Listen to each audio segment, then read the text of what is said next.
My sister Vivian screamed those words while I stood there, my arms covered in fresh burns from the industrial oven at my bakery.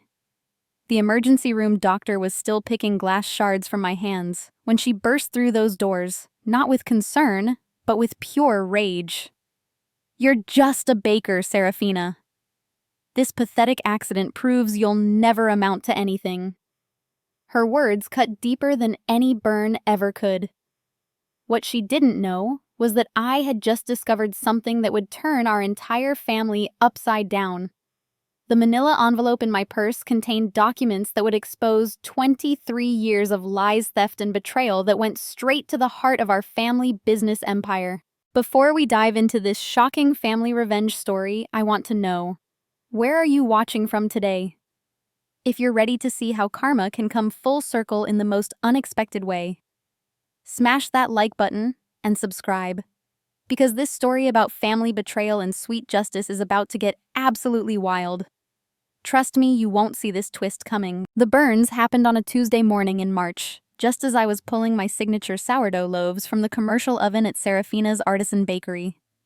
A delivery truck had crashed into our storefront window, sending glass flying everywhere and causing me to instinctively shield the hot oven with my body.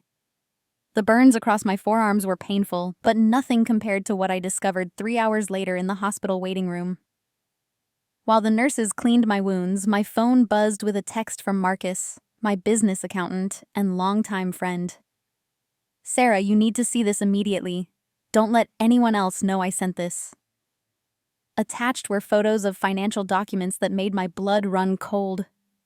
For the past 5 years, while I had been struggling to keep my small bakery afloat, working 18-hour days, and living in a tiny apartment above the shop, my family had been systematically embezzling money from our late grandmother's trust fund. The trust fund that was supposed to support all 4 grandchildren equally. The trust fund that my sister Vivian, now the family's chief financial officer, had told me was nearly depleted and couldn't help with my business loans. The trust fund that, according to these documents, still contained over $2 million. But the theft went deeper than I could have imagined. Vivian hadn't just been stealing from the trust. She had been using her position at Hartwell Industries, our family's construction company, to funnel money into shell corporations. Money that should have gone to employee benefits, safety equipment, and fair wages. Instead, it was paying for her penthouse apartment, her luxury cars, and her husband's failing tech startup. The most devastating discovery was a series of emails between Vivian and our father, Richard Hartwell. In them, they discussed how to keep Seraphina focused on her little hobby business, so she wouldn't ask too many questions about family finances.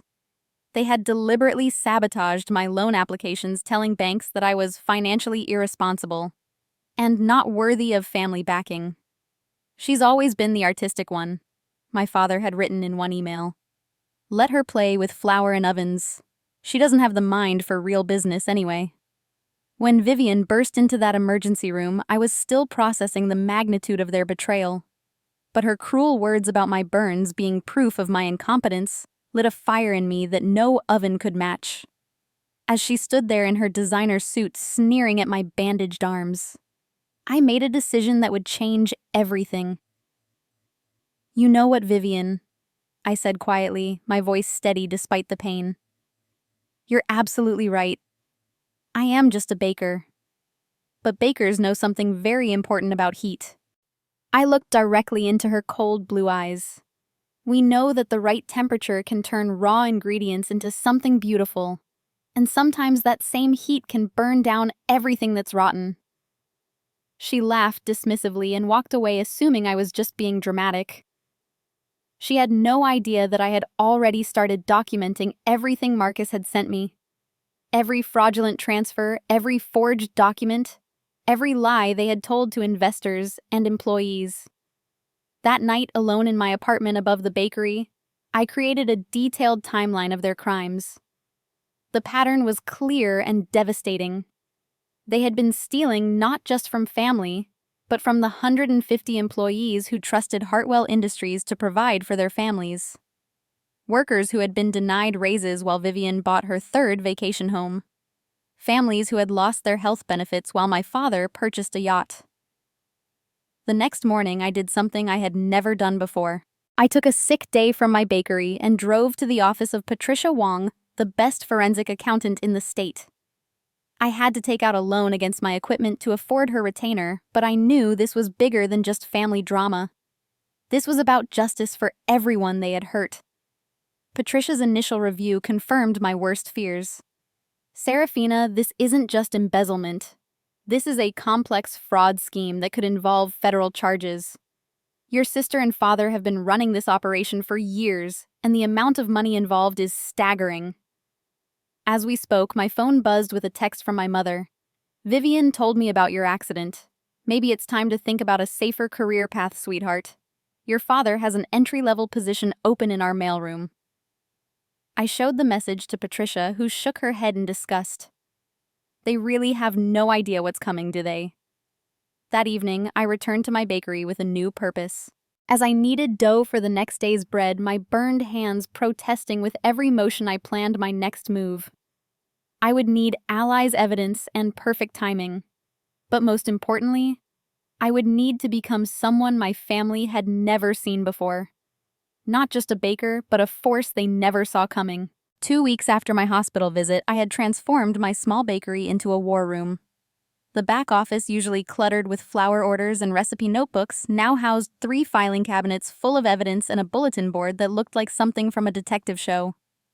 Patricia Wong had helped me organize everything chronologically, and the scope of my family's crimes was breathtaking.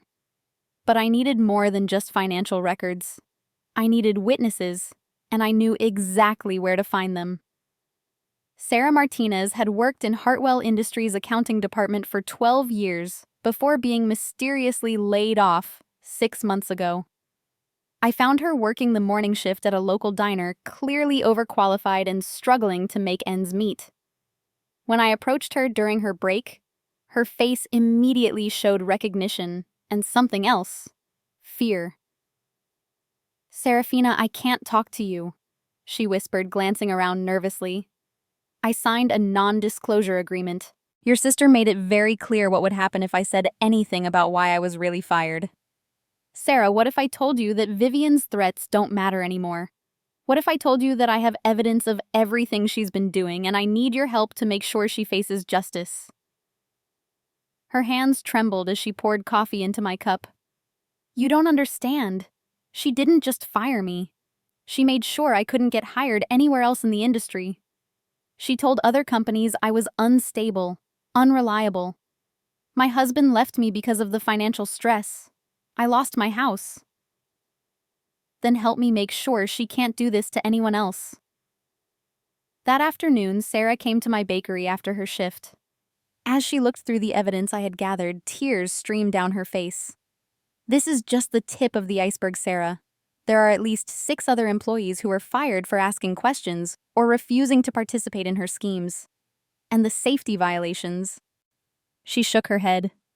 3 workers have been seriously injured on job sites because Vivian cut corners on safety equipment to pad her profit margins. "Will you testify?" "If it means stopping her, yes. But we need more people. She's going to claim we're just disgruntled former employees with an axe to grind." Sarah was right, but I had been thinking about this problem for days. What if we had someone currently inside the company? Someone she trusts? Like who? Like my cousin David. David Hartwell had always been the golden boy of our generation. Vivian's favorite cousin, he had been fast-tracked into a senior management position despite having no relevant experience. But what my sister didn't know was that David had been growing increasingly uncomfortable with the ethical compromises he was being asked to make. I hadn't spoken to David in over a year, but I knew he still had a key to the family cabin where we used to spend summers as children. That Saturday, I drove 3 hours to Lake Millfield and waited for him in the same spot where we used to skip stones as kids. When David arrived at sunset, he looked exhausted. The confident, carefree young man I remembered had been replaced by someone who seemed to carry the weight of the world on his shoulders. "Sarah, what are you doing here? Vivian said you had some kind of breakdown after your accident." "Is that what she told you?" I pulled out a folder containing copies of the most damning evidence. "David, I need you to look at these documents and tell me if this looks like the behavior of someone having a breakdown." For the next 2 hours, I watched my cousin's face change from confusion to shock to absolute horror. When he reached the documents showing how safety fund money had been redirected to executive bonuses, he actually threw up in the lake. "Oh my God, Sarah. People could have died. People did get hurt because of decisions I was part of making. You didn't know, David, but now you do. The question is, what are you going to do about it?" "What can I do? I'm just as guilty as they are now. I signed off on budget allocations without questioning where the money was really going. You can help me document everything from the inside. You can help me build a case that protects the workers and makes sure this never happens again." David stared out at the lake for a long time before answering. "If I do this, my career is over. Vivian will destroy me the same way she destroyed Sarah and the others. If you don't do this, how are you going to live with yourself knowing what you know?" That night, David agreed to become my inside source. But as we shook hands in the moonlight, neither of us realized that someone had been watching us from the tree line. Someone who would report back to Vivian within hours. The next Monday morning, I was in my bakery at 4 a.m. preparing for the breakfast rush when my phone exploded with angry messages. The first was from my mother. "How dare you ambush David with your conspiracy theories? Vivian is beside herself." The second was from my father.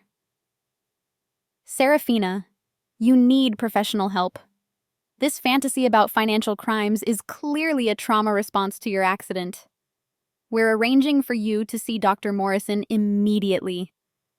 But it was the third message from Vivian herself that told me everything I needed to know. "Whatever game you think you're playing, little sister, ends now. David told me about your pathetic attempt to turn him against family. Cross me again, and you'll lose a lot more than just your precious bakery." I smiled as I read her threat, my scarred hands steady as I shaped the morning's first loaves. Vivian had just made her first major mistake. She had revealed that she saw me as enough of a threat to take seriously. And more importantly, she had just given me documentation of witness intimidation. As the sun rose over my little bakery, I began making phone calls. The first was to Patricia Wong, letting her know that we had just moved from the evidence-gathering phase to active warfare. The second was to David, who confirmed that yes, Vivian had confronted him aggressively, and yes, he had recorded the entire conversation on his phone. But the most important call was to Robert Chen, an investigative journalist who had been following corporate fraud cases for the Washington Herald. I had been hesitant to involve the media, but Vivian's threat changed everything. "Mr. Chen, my name is Seraphina Hartwell, and I have a story about corporate fraud and family betrayal that I think will interest you. How quickly can you get to Pennsylvania?" Robert Chen arrived at my bakery on a Wednesday morning just as I was pulling the last batch of cinnamon rolls from the oven. He was younger than I expected, maybe 35, with sharp eyes that seemed to take in every detail of my small operation. What struck me immediately was how he looked at my burn scars. Not with pity or curiosity, but with the recognition of someone who understood that injuries could tell a story. "Ms. Hartwell, I've done preliminary research on your family's company since your call. Hartwell Industries has been on my radar for about 6 months, but I could never get anyone to talk on the record. What changed your mind about investigating them?" A construction worker named Miguel Santos reached out to me 3 months ago. He was injured in a fall at one of your family's job sites. When he tried to file a workers' compensation claim, he discovered that the safety harness he was wearing had been recalled for defective buckles 2 years earlier. The company knew about the recall, but continued using the equipment because replacing it would have cost $50,000. My stomach dropped. Is Miguel okay? He's paralyzed from the waist down. He has 2 young daughters and a wife who works double shifts as a nurse just to keep their health insurance. When he tried to sue your sister's lawyers, buried him in paperwork and legal fees until he couldn't afford to continue. I set down the pastry I was holding, my hands shaking with rage. Robert, I have documentation showing that the money for safety equipment replacement was redirected to executive bonuses, including a $20,000 bonus to Vivian for cost optimization. Can you prove that? I can do better than that. I can show you exactly where every penny went. Over the next 4 hours, I walked Robert through everything Patricia and I had discovered. But more importantly, I introduced him to the growing network of people who had been hurt by my family's greed. Sarah Martinez was just the beginning. By Thursday, we had testimonies from 8 former employees, 3 current workers willing to speak anonymously, and 2 suppliers who had been cheated out of payments. But the most powerful voice was Miguel Santos himself, who agreed to meet us at his home despite the legal risks. Miguel's house was a modest ranch that had been hastily modified with wheelchair ramps and grab bars. His wife Carmen greeted us at the door with the exhausted smile of someone who had been carrying an impossible burden for too long. "Miguel is having a good day today," she told us quietly. "But please understand, talking about the accident is still very difficult for him." Miguel Santos was a man whose strength showed even from his wheelchair. When he spoke about the fall, his voice was steady, but I could see the pain in his eyes. I had been working construction for 15 years without a single serious injury. I always followed safety protocols, always checked my equipment. But that morning, when I clipped into my harness, I felt something was off. The buckle seemed loose, but my supervisor told me to stop wasting time and get up there. He showed us photos from before the accident, images of him coaching his daughter's soccer team, dancing with Carmen at their wedding anniversary. Then he showed us the legal documents from his attempt to seek compensation. "Your sister's lawyers didn't just fight the case," Carmen interjected, her voice sharp with anger. "They investigated our entire family.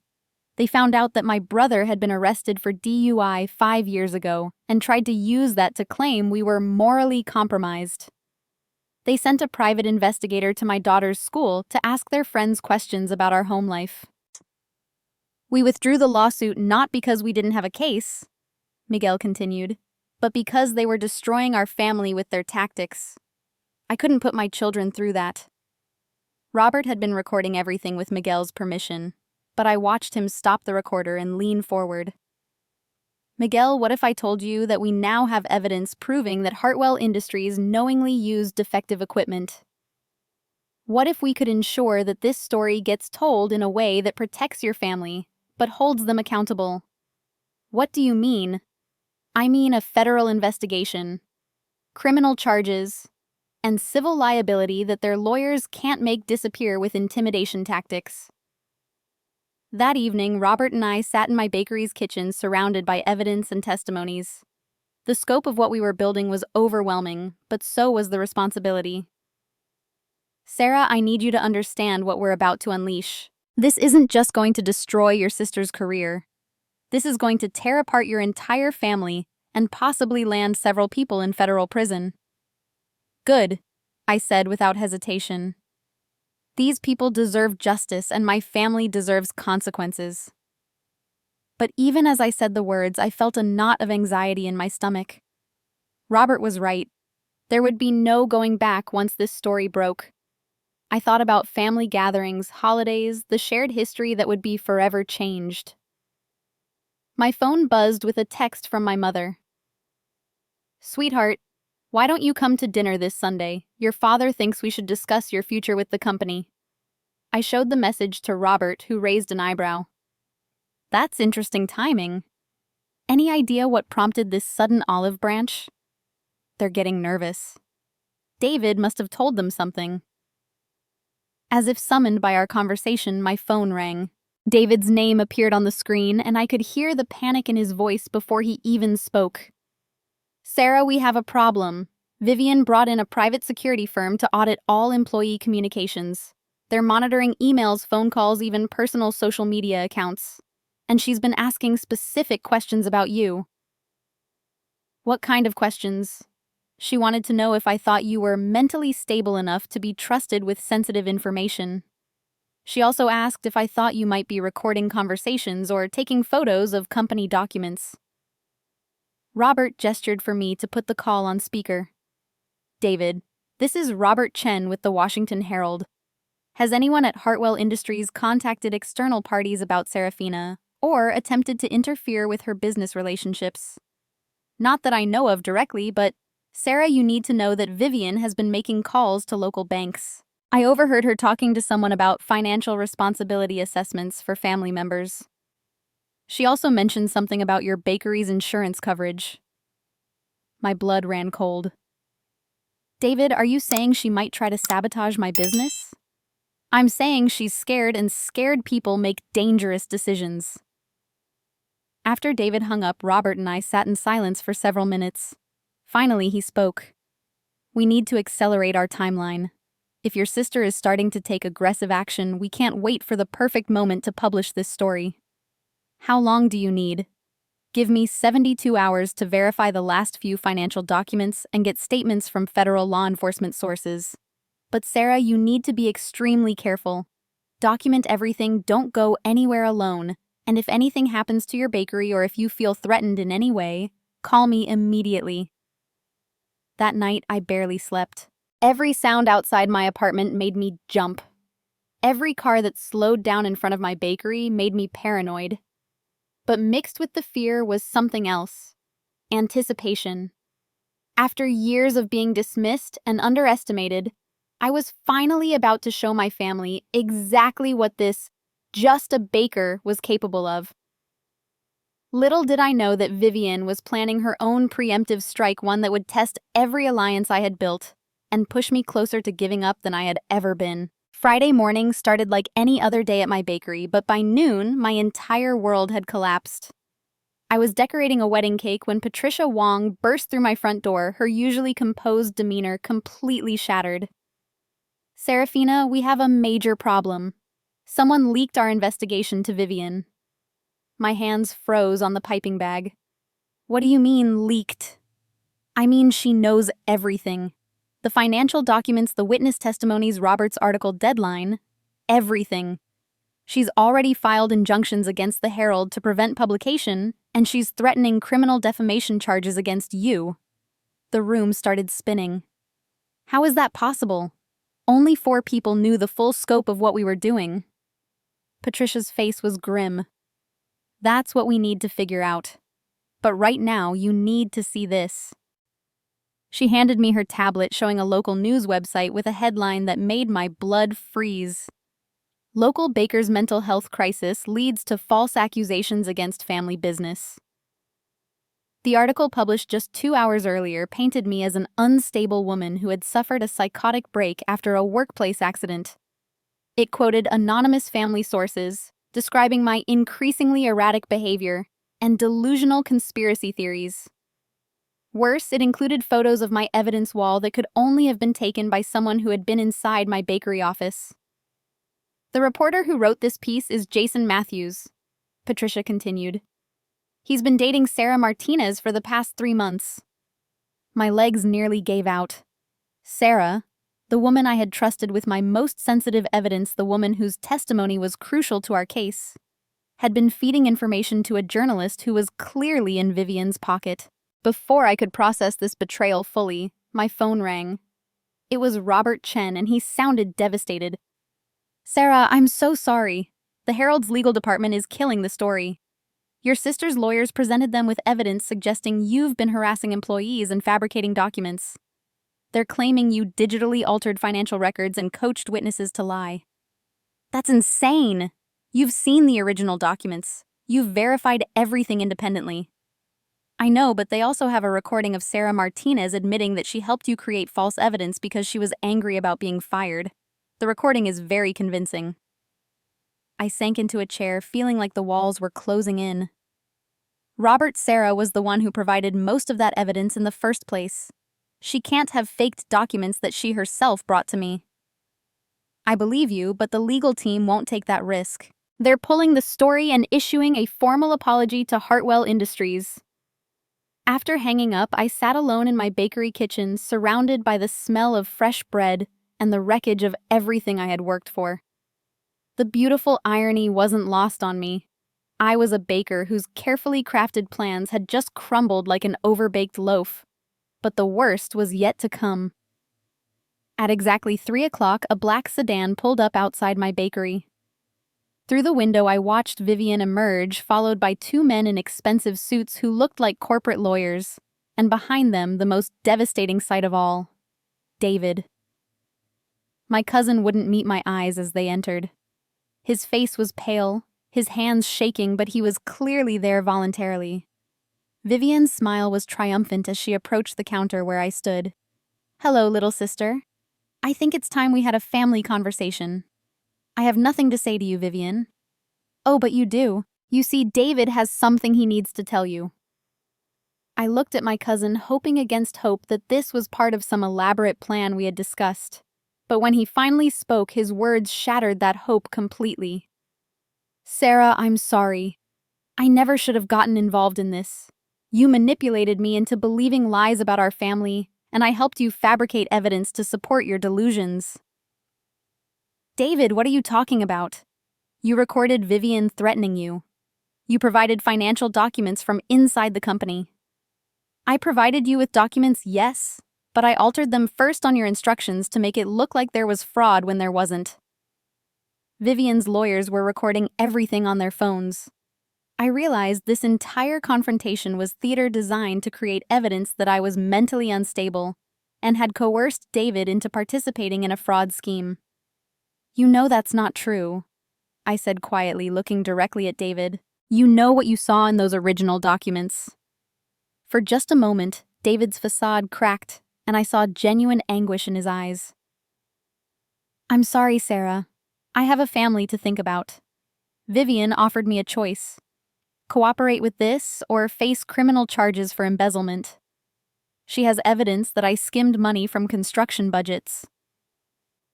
Evidence she manufactured the same way she's manufacturing this entire scenario." "Maybe," David whispered so quietly only I could hear. "But she has the power to destroy my life either way." Vivian stepped forward, clearly enjoying every moment of my humiliation. "Seraphina, this fantasy of yours ends now. You're going to publicly apologize for these false accusations, seek professional help for your obvious mental health issues, and transfer ownership of this little bakery to the family trust for proper management. And if I refuse, then you'll face criminal charges for fraud, defamation, and harassment. You'll lose your business anyway, but you'll also lose your freedom." As I stood there, surrounded by the enemies who wore the faces of my family, I felt something inside me break. Not my resolve, but my last attachment to the idea that blood meant anything. These people had stolen from workers' endangered lives, and now they were trying to steal my sanity and my freedom to cover their tracks. "I need time to consider your offer," I said carefully. "You have until Monday morning. Oh, and Sarah," Vivian's smile was coldly satisfied, "in case you're thinking about running to any other journalists or lawyers, you should know that we've been very thorough.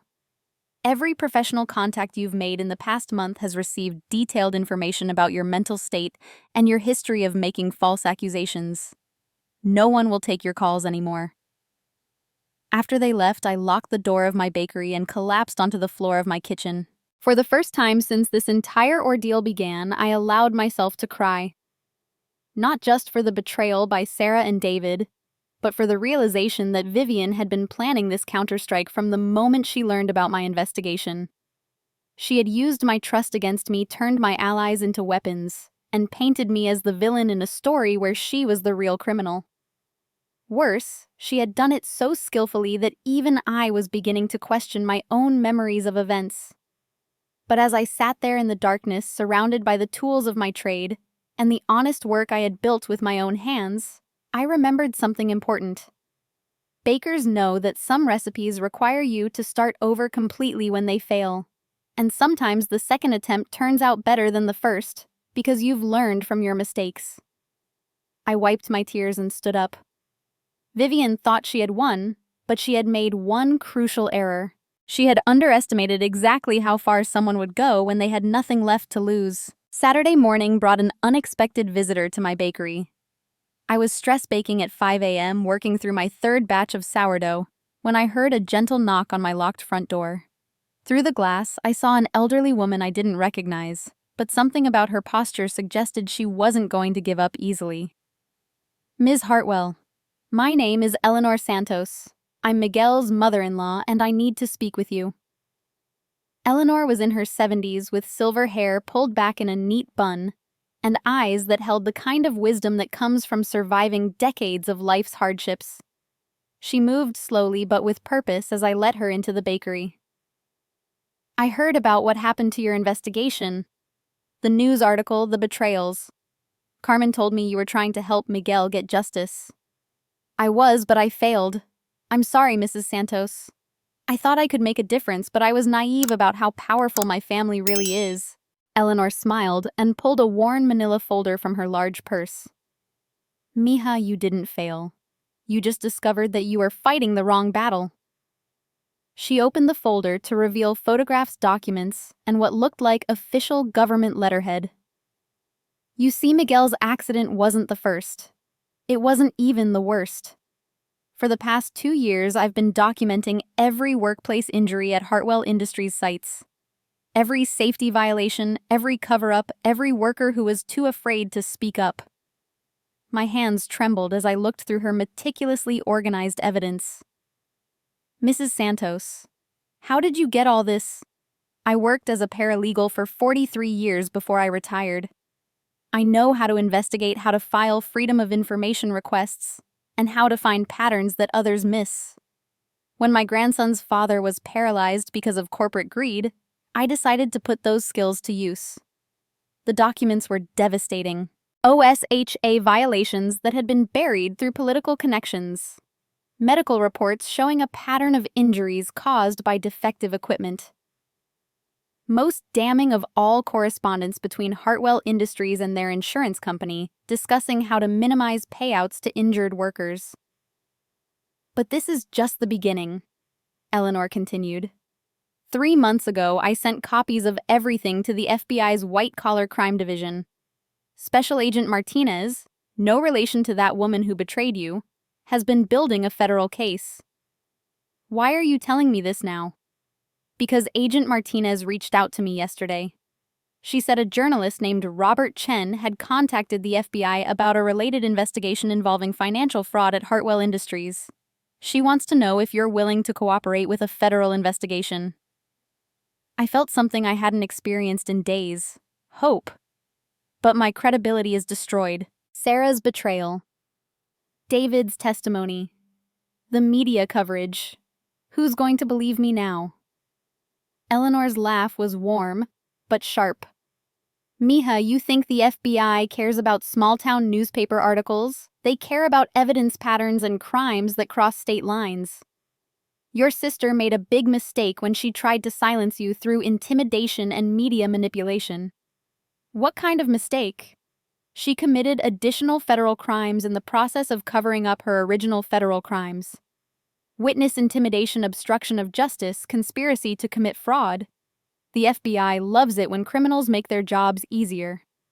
That afternoon, I found myself in a sterile conference room at the FBI's regional office, sitting across from Special Agent Lisa Martinez. She was younger than I expected, with short black hair and an intensity that reminded me of a hawk watching for prey.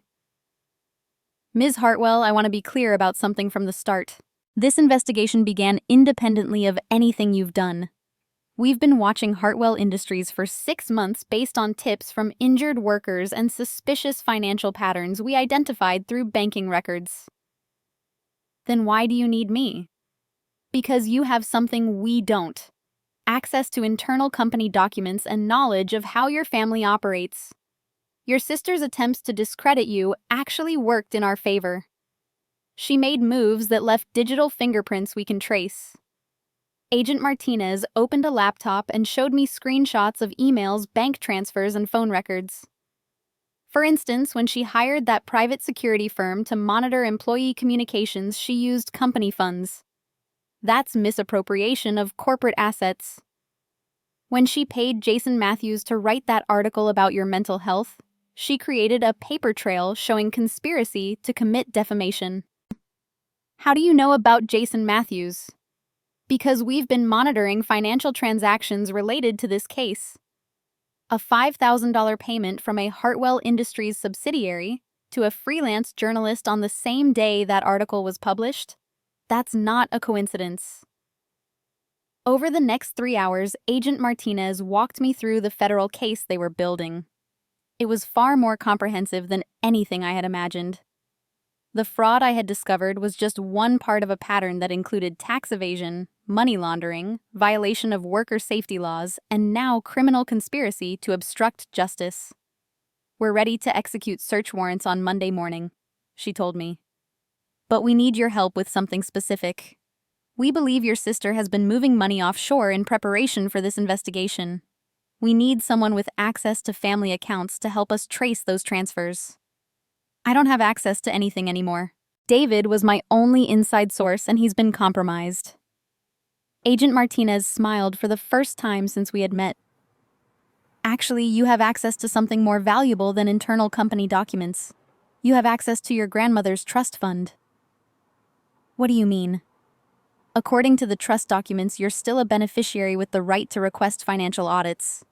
Your sister has been using her position as trustee to claim those audits aren't necessary, but legally she can't refuse a formal request from a beneficiary who suspects mismanagement. But she'll know I'm still investigating if I file for an audit.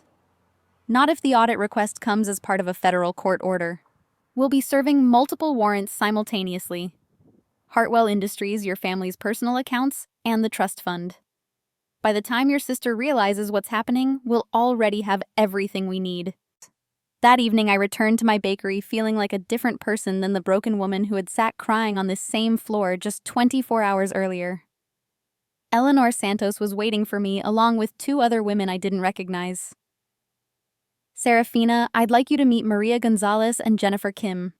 Maria's husband was injured in the same accident as Miguel, but was afraid to come forward. Jennifer's brother died in a construction accident last year that was ruled accidental, but we have evidence suggesting faulty equipment was involved." As these 3 women shared their stories, I realized that my bakery had become something I never expected. A sanctuary for people who had been silenced by corporate power and family betrayal. But more than that, it had become the headquarters for something my sister had never anticipated, a community of people who refused to stay quiet anymore. "The FBI raids happen Monday morning," I told them. "By Monday afternoon, this will all be over." Maria looked skeptical. "What if it's not? What if your sister has connections we don't know about?" "Rich people always seem to find ways to escape consequences." "Then we make sure the whole world knows what happened," I replied. Agent Martinez gave me permission to document everything for Robert Chen.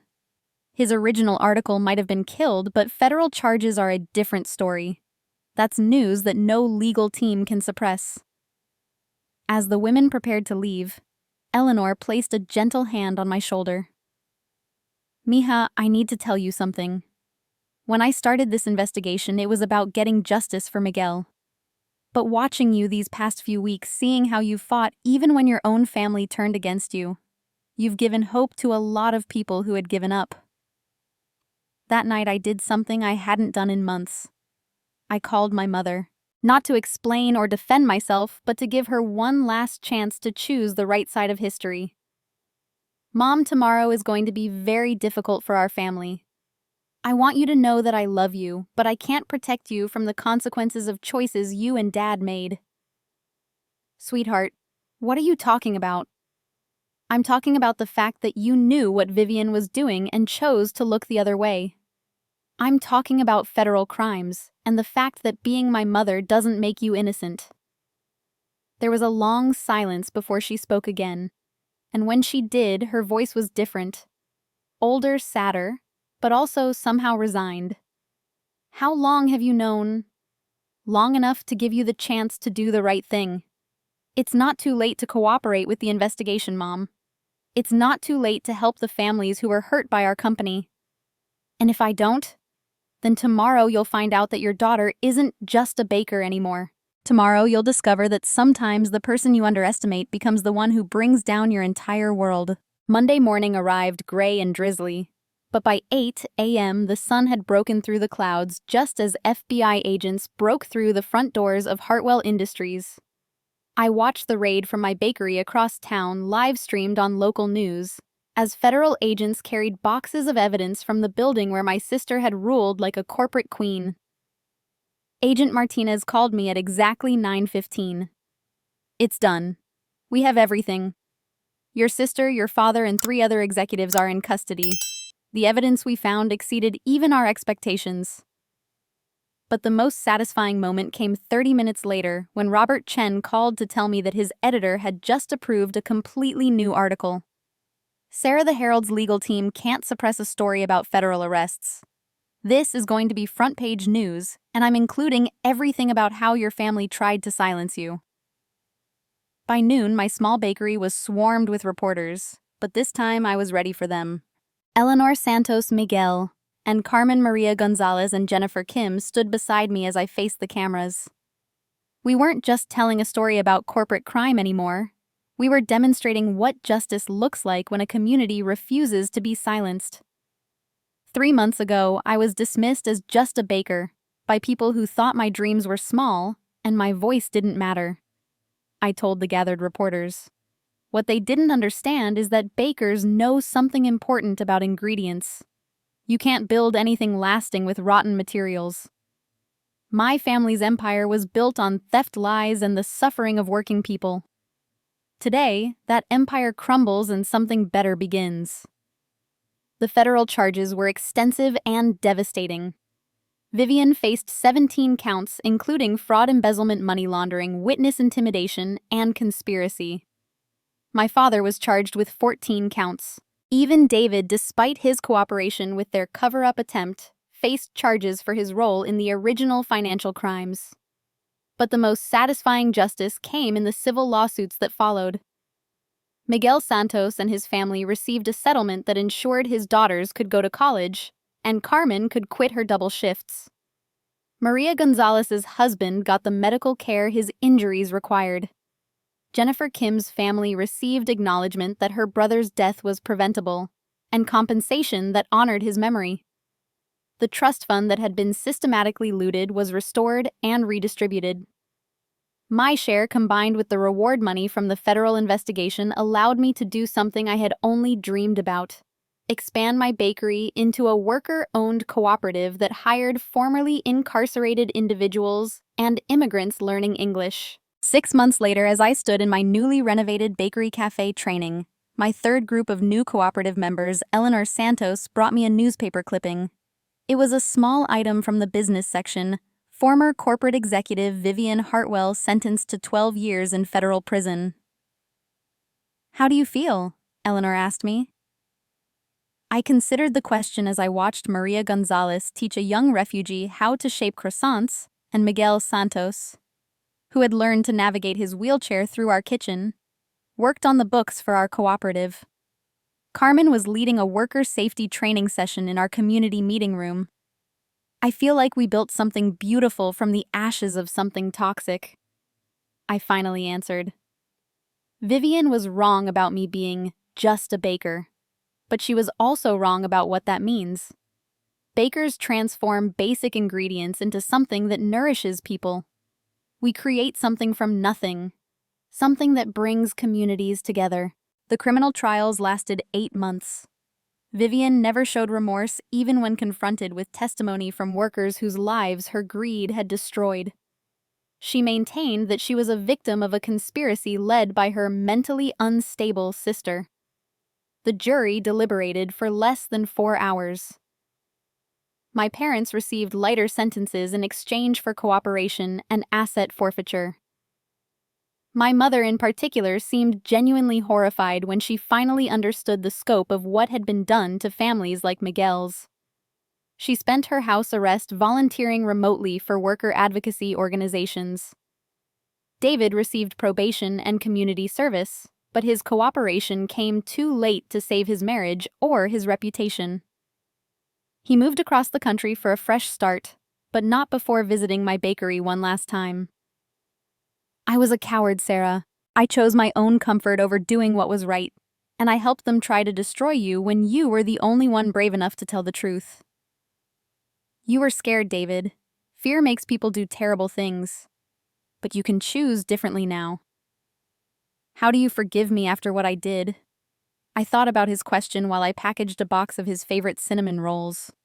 I forgive you because holding on to anger would poison everything I'm trying to build here. But forgiveness doesn't mean forgetting. It means choosing to use what happened as fuel for something better. As I finish telling you this story today, it's been 2 years since that gray Monday when federal agents changed everything. My bakery cooperative now employs 47 people and has become a model for worker-owned businesses throughout Pennsylvania. Miguel Santos serves on our board of directors. Eleanor Santos teaches legal advocacy workshops in our community space. The building that used to house Hartwell Industries has been converted into affordable housing for working families. A plaque in the lobby honors the memory of workers who were injured or killed due to corporate negligence, including Jennifer Kim's brother.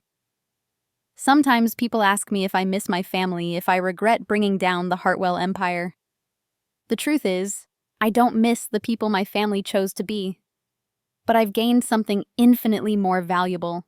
A chosen family built on truth, justice, and the radical idea that everyone's work has dignity and everyone's voice matters. So here's what I want to know from all of you watching this story. Have you ever had to choose between family loyalty and doing what's right? Have you ever discovered that the people closest to you were capable of more cruelty than you imagined? And most importantly, have you ever found the courage to stand up for justice even when it cost you everything you thought you wanted? I'd love to hear your stories in the comments below because I've learned that sharing these experiences helps all of us feel less alone. If this story resonated with you, please give it a like and share it with someone who might need to hear that ordinary people can create extraordinary change. Subscribe to hear more stories about finding justice when the system fails and building community when family falls apart. Thank you for listening to my journey from burned baker to justice warrior. And remember, sometimes the people who underestimate you give you exactly the motivation you need to prove them spectacularly wrong. Until next time, keep fighting for what's right and never let anyone convince you that your voice doesn't matter.